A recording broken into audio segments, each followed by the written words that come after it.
Assalamualaikum warahmatullahi wabarakatuh. Pada kesempatan kali ini, saya akan menganalisis persoalan mengenai overlapping claims zona ekonomi eksklusif di perairan Natuna Utara. Zona ekonomi eksklusif sendiri, dalam dasar hukumnya, terdapat definisi yang harus dipahami. Dan hal ini terdapat dalam pasal 57 United Nations Convention on the Law of the Sea, atau disingkat dengan UNCLOS pada tahun 1982. Nah, di sini, zona ekonomi eksklusif atau disingkat dengan ZEE didefinisikan sebagai bagian perairan laut yang terletak di luar dari dan berbatasan dengan laut teritorial selebar 200 mil laut. Diukur dari garis pangkal dari mana lebar laut teritorial diukur. Nah, di Indonesia sendiri, peraturan mengenai zona ekonomi eksklusif Indonesia diperkuat dengan pemaknaan yang lebih dalam yang terdapat dalam Undang-Undang ZTE, yaitu Undang-Undang Nomor 5 Tahun 1983. Dan Undang-Undang ini mulai berlaku pada 19 Oktober 1983. Undang-Undang ini menyatakan sumber daya alam yang terdapat di dasar laut dan di tanah di bawahnya, serta ruang air di atasnya harus dilindungi dan dikelola dengan cara yang tepat, terarah, dan bijaksana. Semua kegiatan penelitian ilmiah mengenai kelautan di perairan yang berada di bawah kedaulatan dan yurisdiksi Indonesia ini harus diatur dan dilaksanakan sesuai dengan kepentingan Indonesia. Lingkungan laut di perairan yang berada di bawah kedaulatan dan yurisdiksi Indonesia ini harus dilindungi serta dilestarikan. Dan dalam hak pengelolaannya diatur dalam pasal 4 Undang-Undang ZTE ini.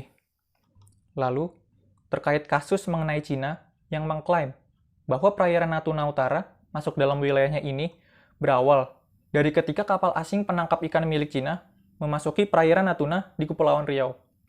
Setelah itu, tentu saja kapal asing ini dinyatakan telah melanggar ketentuan ZTE Indonesia karena telah memasuki perairan Natuna. Dan tidak hanya itu, kapal asing ini juga telah melakukan tindakan berupa illegal, unreport, dan unregulated fishing serta kedaulatan oleh Coast Guard atau penjaga pantai Cina di perairan Natuna.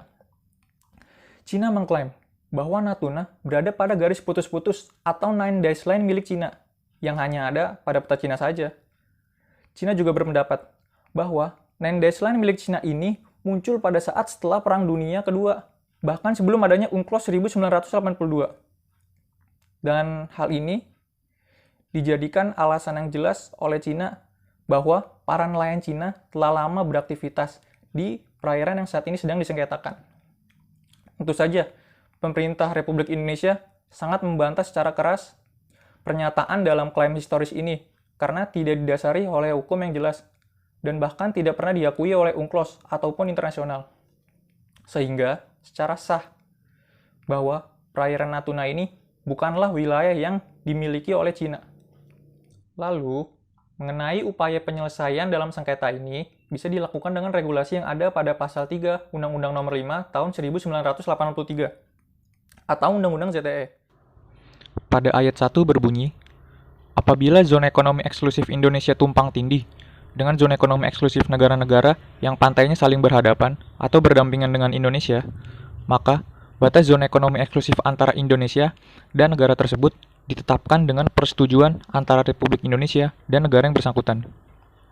Ayat 2 berbunyi, selama persetujuan sebagaimana dimaksud dalam ayat 1 belum ada, dan tidak terdapat keadaan-keadaan khusus yang perlu dipertimbangkan, maka batas zona ekonomi eksklusif antara Indonesia dan negara tersebut adalah garis tengah atau garis sama jarak antara garis-garis pangkal laut wilayah Indonesia atau titik terluar Indonesia dan garis-garis pangkal laut wilayah atau titik-titik terluar negara tersebut, kecuali jika dengan negara tersebut telah tercapai persetujuan tentang pengaturan sementara yang berkaitan dengan batas zona ekonomi eksklusif Indonesia termaksud.